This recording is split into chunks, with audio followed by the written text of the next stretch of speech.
Welcome to The Cold Record. Tonight, we're looking at 3 people who were convicted of crimes they did not commit, and what their cases reveal about what can go wrong inside the justice system. From a wrongful conviction in Italy that captivated the world, to a case in England where the exonerating evidence sat in a filing cabinet for 16 years, to the most disturbing story of all. A man executed for arson that fire scientists say may never have happened. The following content discusses wrongful convictions and contains descriptions of violent. She was 20 years old, 6 weeks into a year abroad in Italy, and her life was about to be destroyed. Her roommate had been murdered, and the investigation turned on her. Amanda Knox would spend nearly 4 years in an Italian prison for a crime she did not commit. She was convicted twice. Italy's Supreme Court ultimately found no credible evidence against her. Her case became one of the defining wrongful conviction stories of the 21st century. A collision of flawed forensics, a coerced statement, and a global media trial that preceded the legal one. Amanda Marie Knox was born on July 9, 1987, in Seattle, Washington. She was a language student, passionate about Italian, German, and French, and had applied for a study abroad year in Perugia. In September 2007, she enrolled at the Università per Stranieri di Perugia, one of Italy's oldest language institutions. She was 20 years old, eager, and beginning what she hoped would be an adventure. She moved into a student cottage on Via della Pergola with 3 other women, Meredith Kircher, a 21-year-old British student from Croydon, and 2 Italian women, Laura and Filomena. Meredith Kircher was reading politics and Italian at the University of Leeds in Perugia on a year abroad placement. Friends described her as warm, adaptable, and genuinely enthusiastic about Italy. She and Amanda were friendly housemates. On the evening of October 31, 2007, Meredith went out for Halloween celebrations with friends. Amanda spent that night at the apartment of Raffaele Solicito, an Italian boyfriend of less than 2 weeks. The following morning, November 1st, Amanda returned to Via della Pergola to shower and change. She noticed blood in the bathroom sink, a broken window in a housemate's room, and Meredith's door locked from inside. She called Raphael. He came. They alerted the police. When Italian officers broke open Meredith's door, they found her body beneath a duvet, her throat cut. She had been sexually assaulted and stabbed multiple times. Forensic analysis found unambiguous evidence placing a specific individual at the scene. Rudy Gued, a 20-year-old of Ivorian origin, who had been introduced to the women at the cottage and had visited the house before.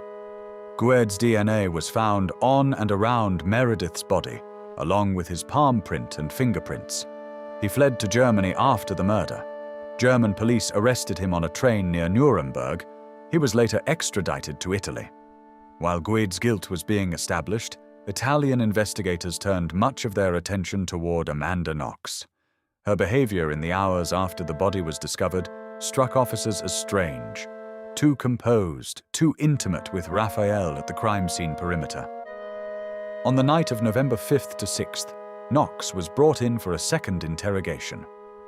It lasted approximately 14 hours and ran through the night, conducted in Italian, a language she was still learning, without an attorney present. By the early morning hours of November 6th, Knox signed a written statement suggesting that Patrick Lumumba, her part-time employer, might have been at the house the night of the murder. It was false. She later said she signed it in a state of exhausted, frightened confusion. Italian courts later found the statement had been obtained in breach of her rights. No lawyer, poor language comprehension, and prolonged, sleep-deprived questioning. But the damage was done. Knox was charged with criminal calumnia for naming Lumumba, who spent 2 weeks in jail before his alibi was confirmed. Guedi was convicted in a fast-track proceeding in October 2008 and sentenced to 30 years, later reduced on appeal to 16. Knox and Solicito were tried separately, facing charges of murder, sexual violence, and related offenses. The trial of Amanda Knox and Raffaele Solicito began in January 2009 It was a global media event of extraordinary intensity. Hundreds of journalists descended on Perugia. The Italian tabloids had already given Knox a nickname, Foxy Knoxy. That phrase, pulled from an old social media profile she had used as a teenager, was used to paint her as a calculating seductress. The coverage bore no meaningful relationship to the evidence, but it reached millions of people before the trial had heard a single witness.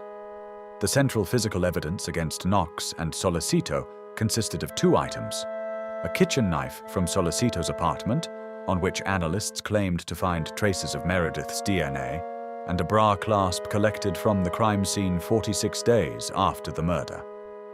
The bra clasp allegedly bore Solicito's DNA. Defense experts challenged both findings, arguing the knife sample was below reliable detection limits, and the clasp had been contaminated during the month and a half it spent sitting at the unsecured crime scene. In December 2009, the evidence that would have freed him had been there from the very beginning, sitting in a forensic scientist's laboratory notes, gathering dust in a filing cabinet. It would stay there for 16 years. Stefan Kiszko was wrongfully convicted of the murder of an 11-year-old girl in 1975. He served 16 years in British prisons before the truth was uncovered. He was released in 1992. He died 14 months later. He was 41 years old. His case is one of the most painful wrongful convictions in British criminal history. A story of a vulnerable man, a false confession obtained under pressure, and scientific evidence that should have saved him but was never shown to his defense. Stefan Ivan Kiszko was born in 1952 in Bradford, West Yorkshire, the son of Ukrainian and Austrian parents who had settled in England after the Second World War.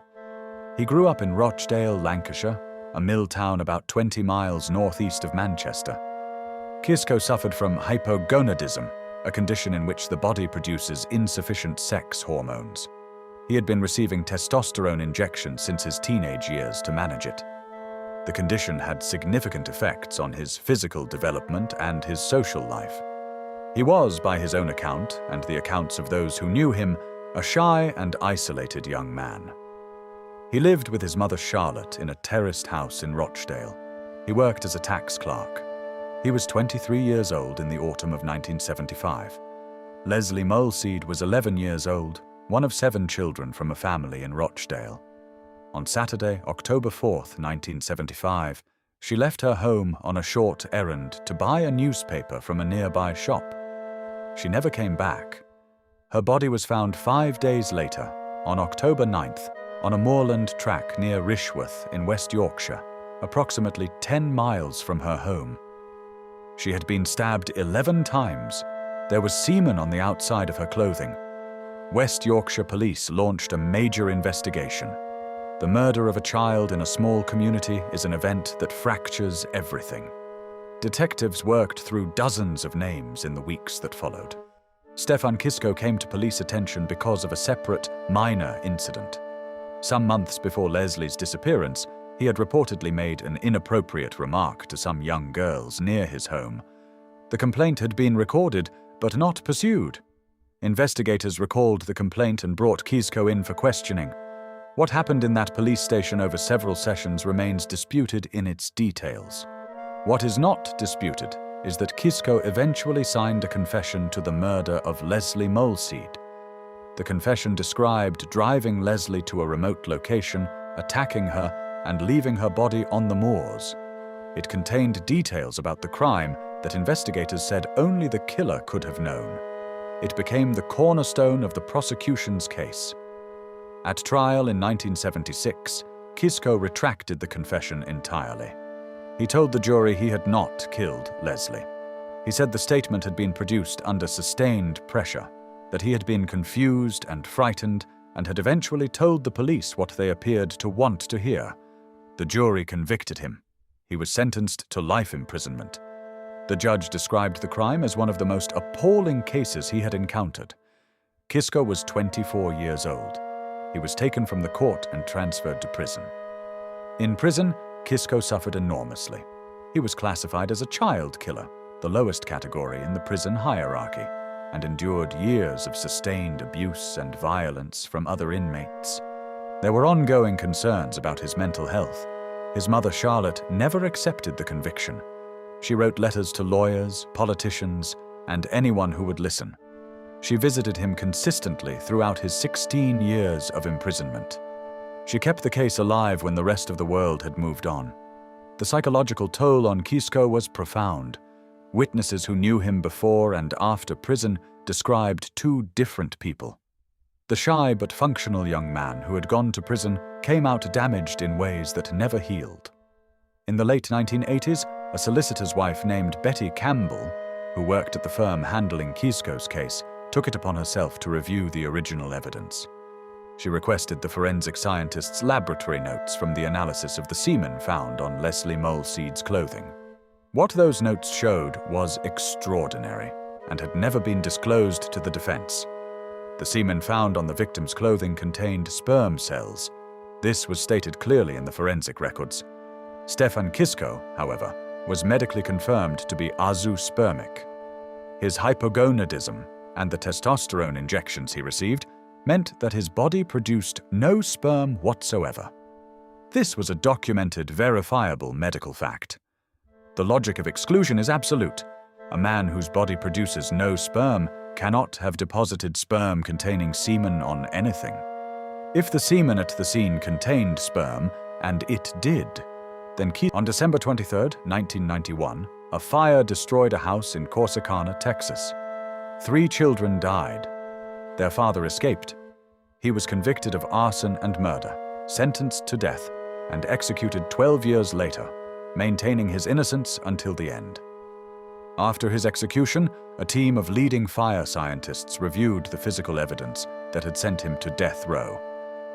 Their finding: the forensic methods used to determine arson were not grounded in valid science. There is no reliable evidence the fire was deliberately set. His name was Cameron Todd Willingham. If the scientists are right, and most experts in fire investigation now believe they are, then the state of Texas executed an innocent man.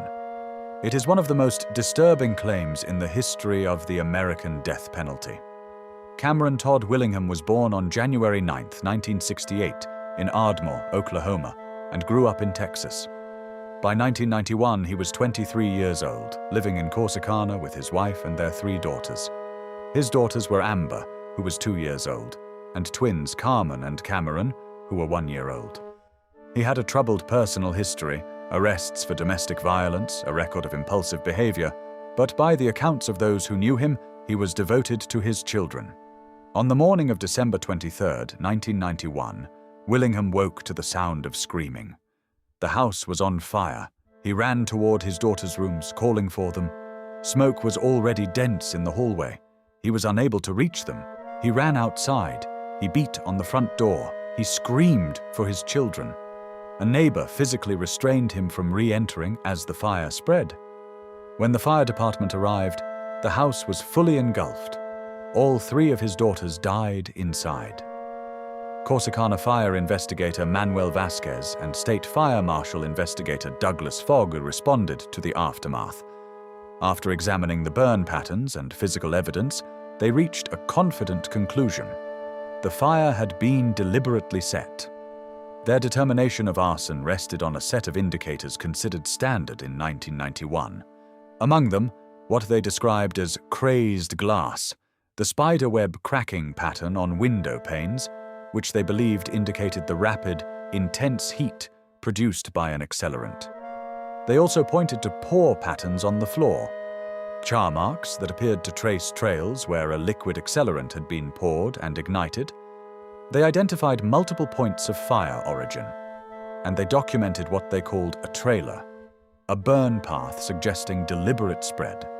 On the basis of these indicators, Vasquez and Fogg concluded the fire was incendiary, and that Willingham, the only adult in the house, must have started it. He was arrested on January 8, 1992, 2 weeks after the fire that killed his children.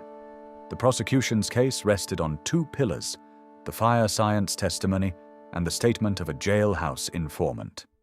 The informant, a man named Johnny Webb, who briefly shared a cell with Willingham, claimed that Willingham had confessed to deliberately setting the fire. Webb was facing serious charges of his own at the time. He had substantial legal incentive to cooperate with prosecutors. Willingham denied ever making the statement. His defense attorneys argued that Webb's testimony was the product of an arrangement, not truth.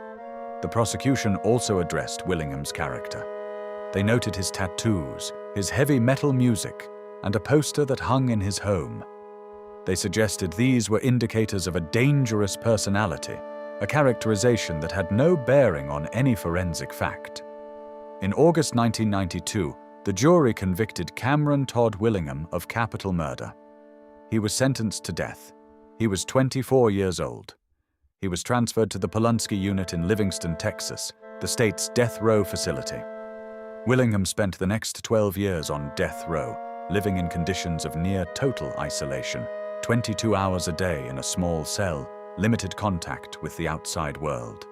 He continued to insist he had not set the fire. He wrote letters, he gave interviews, he spoke to his attorneys and to journalists who visited the unit. His account of the morning of December 23rd never substantially changed. He woke to screaming, ran toward his children, could not reach them, and stood outside helpless as they died. His wife Stacy initially supported his claim of innocence. During his years on death row, the marriage deteriorated. She eventually divorced him and, in some accounts, came to believe he may have been guilty. Her statements were used by the prosecution to rebut his appeals. In the months before his scheduled execution, a Chicago-based fire scientist named Gerald Hurst agreed to review the case. Hurst had a PhD in chemistry from Cambridge University and had spent decades investigating fires for insurance companies, law firms, and government agencies. Hurst reviewed the fire investigation reports, the photographs, and the physical evidence descriptions. His conclusion? 3 cases, 3 failures of the systems designed to protect the innocent. Amanda Knox, nearly 4 years in an Italian prison, acquitted twice, finally cleared by Italy's Supreme Court in 2015. Stefan Kiszko, 16 years in a British prison, the exonerating science suppressed from his defense, dead at 41, just 14 months after his release. Cameron Todd Willingham, executed by the state of Texas in 2004,